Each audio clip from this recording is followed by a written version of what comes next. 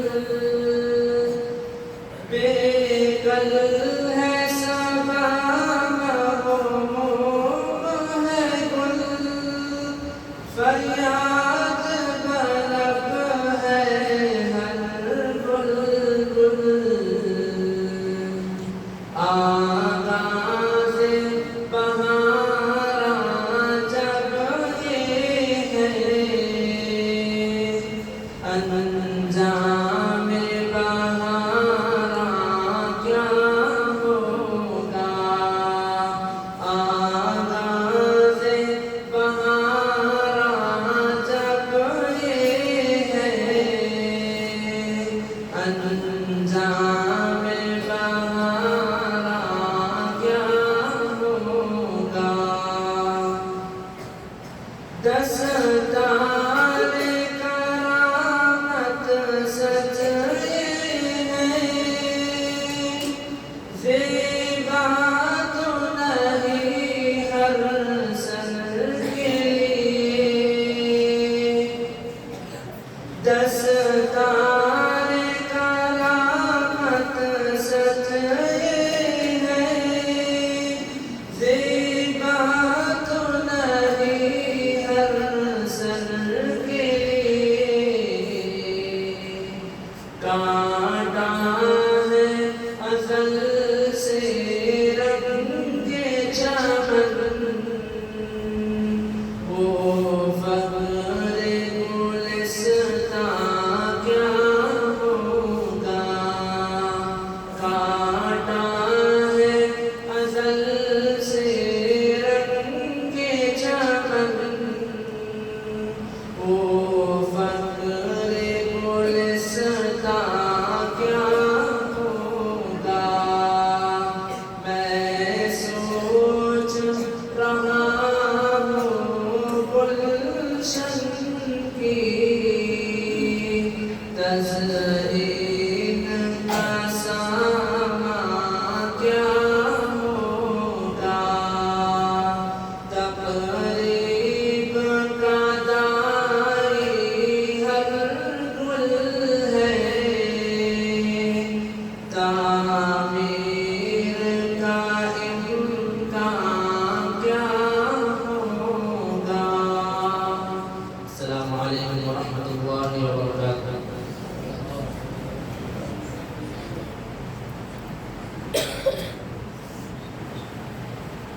ماشاء اللہ بارک اللہ.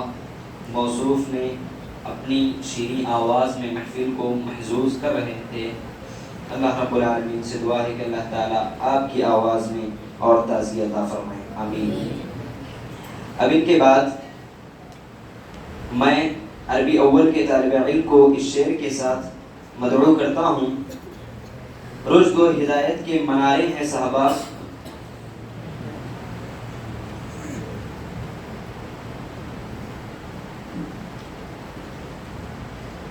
تمام مشارکین کے لیے ایک اور خوشخبری جناب سلطان جامعی حفظہ اللہ کی جانب سے آپ تمام کو 2000 کا انعام رکھا گیا ہے.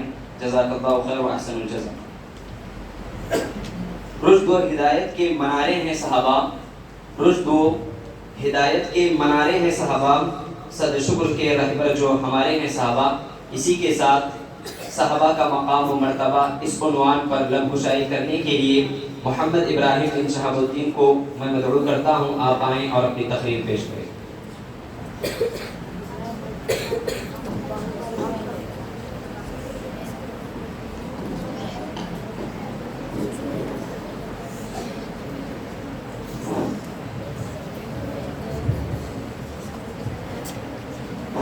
السلام علیکم ورحمۃ اللہ وبرکاتہ. الحمد لله رب العالمين والصلاة والسلام على رسوله الكريم أما بعد فأعوذ بالله من الشيطان الرجيم بسم الله الرحمن الرحيم فإن آمنوا بمثل ما آمنتم به فقد اهتدوا. کرسی صدارت پر جلوہ فروز صدر اجلاس میرے مشفق و ربی اساتذہ اکرام اور دور دراز تشریف فرما سامعین کرام، آج کی سالانہ مشترکہ اجلاس میں میری تقریر کا عنوان ہے صحابہ کا مقام و مرتبہ۔ محترم سامعین، یعنی رسول صلی اللہ علیہ وسلم نے اپنی 23 سالہ دور نبوت میں صحابہ اکرام رضوان اللہ علیہ مجمعین کی جو جماعت تیار کی تھی، یہ وہ جماعت ہے جو روئے زمین پر انبیاء اکرام کے بعد سب سے افضل لوگوں کی جماعت ہے۔ صحابہ اکرام کا یہ مقدس گروہ وہ گروہ ہے جن کا ایمان قیامت تک آنے والے انسانوں کے لیے نمونہ ہے، جیسے کہ سورۃ البقرہ میں ارشاد فرمایا گیا فَإِنْ آمَنُوا بِمِثْلِ مَا آمَنْتُمْ بِهِ فَقَدِ اهْتَدَوْا، یعنی اس طرح صحابہ کرام ایمان لائے ویسے ایمان لاؤ گے نبی ہدایت یافتہ ہوں گے۔ صحابہ کرام وہ ہستیاں ہیں، اللہ رب العزت نے اعلان کیا ہے کہ وہ صحابہ سے راضی اور خوش ہے۔ اللہ نے رضی اللہ عنہم ورضوا عنہ کہہ کر انہیں ہمیشہ کے لیے اپنی رضامندی کی سرٹیفکیٹ عطا کر دیا۔ محترم سامعین، صحابہ کرام وہ ہستیاں ہیں، اللہ کے نبی صلی اللہ علیہ وسلم نے فرمایا خبردار میرے صحابہ کو برا بھلا نہ کہنا، کیونکہ تم بہت پہاڑ کے برابر بھی سونا خرچ کر دو تبھی ان کے ذریعے خرچ کیے گئے ایک مٹھی یا آدھی مٹھی کے صدقے کے برابر بھی نہیں کر سکتے۔ محترم سامعین، ساری انسانیت میں کبھی کسی قائد اور مذہبی رہنما نے ایسے اثاث نہیں پائے جیسے محمد صلی اللہ علیہ وسلم نے پایا۔ یہ تو وحی ابوبکر صدیق ہے جو افضل البشر اور بعد الانبیاء تھے۔ یہ تو وحی عمر بن خطاب ہے جن کی قوت رائے کا یہ عالم تھا کہ کئی مرتبہ شہدائے جن کے رائے کی گواہی دی۔ یہ تو وحی عثمان بن عفان ہے جو شرم و حیا میں اپنی مثال آپ تھے۔ یہ تو وحی علی بن ابو طالب ہے جو شجاعت و بہادری میں اپنی نظیر نہیں رکھتے۔ یہ تو وحی ابو عبیدہ بن جراح ہے جنہیں امیر و حاضر اللہ کے لقب سے ملقب کیا گیا۔ یہ تو وحی خالد بن ولید ہے تاریخ جیسے کمانڈر پیش کرنے سے قاصر ہے۔ یہ تو وحی عمران بن حسین ہے جب راستے پر چلتے فرشتے نے سلام کیا کرتے۔ یہ تو وحی حسین بن حسین ہے جب قرآن مجید کی تلاوت کرتے تو آسمان سے فرشتے نہیں اتر جاتے۔ یہ تو وحی سفینہ ہے جنہیں شیر نے بھی سواری دے دی۔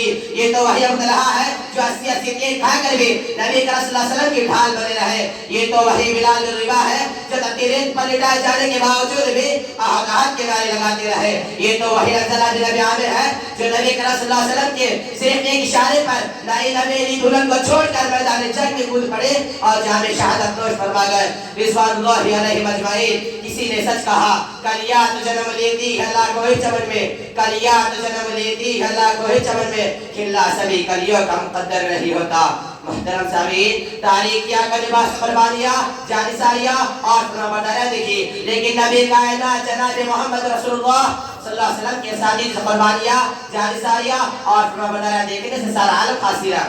محترم سامعین، یاد کیجئے نبی احد جس میں 700 صحابہ 1000 لشکر کے مقابلے کے بعد تھک کر بیٹھے ہوئے تھے، جسم زخموں سے چور چور ہے، چلنے پھرنے کی طاقت نہیں ہے، کیا اس کا لشکر جرار لے کر ایک اور مرتبہ مقابلے کے لیے آ رہے ہیں۔ اللہ کے نبی نے صحابہ سے کہا اے میرے صحابہ کیا اسلام کے قاتل جنگ میں شریک ہوں گے؟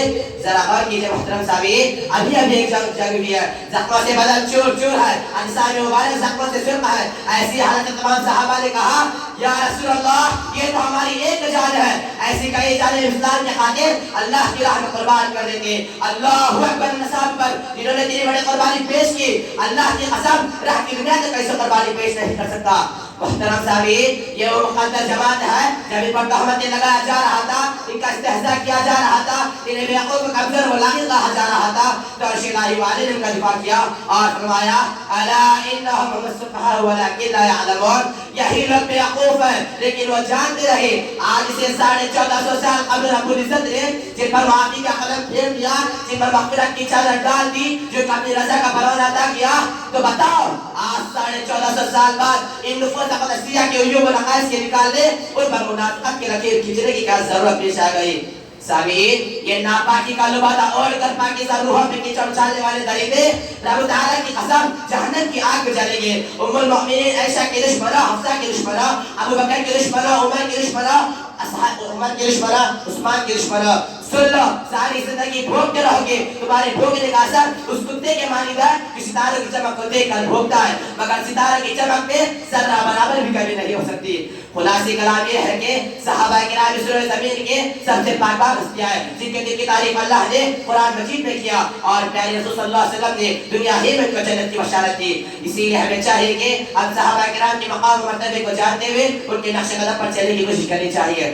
آخر میں اللہ رب العالمین سے دعا ہے کہ اللہ رب العالمین ہم تمام مسلمانوں کو صحابہ کرام کے مقام و مرتبے کو جانتے ہوئے ان کے نقش قدم پر چلنے کی توفیق دے، آمین۔ والسلام علیکم ورحمۃ اللہ وبرکاتہ۔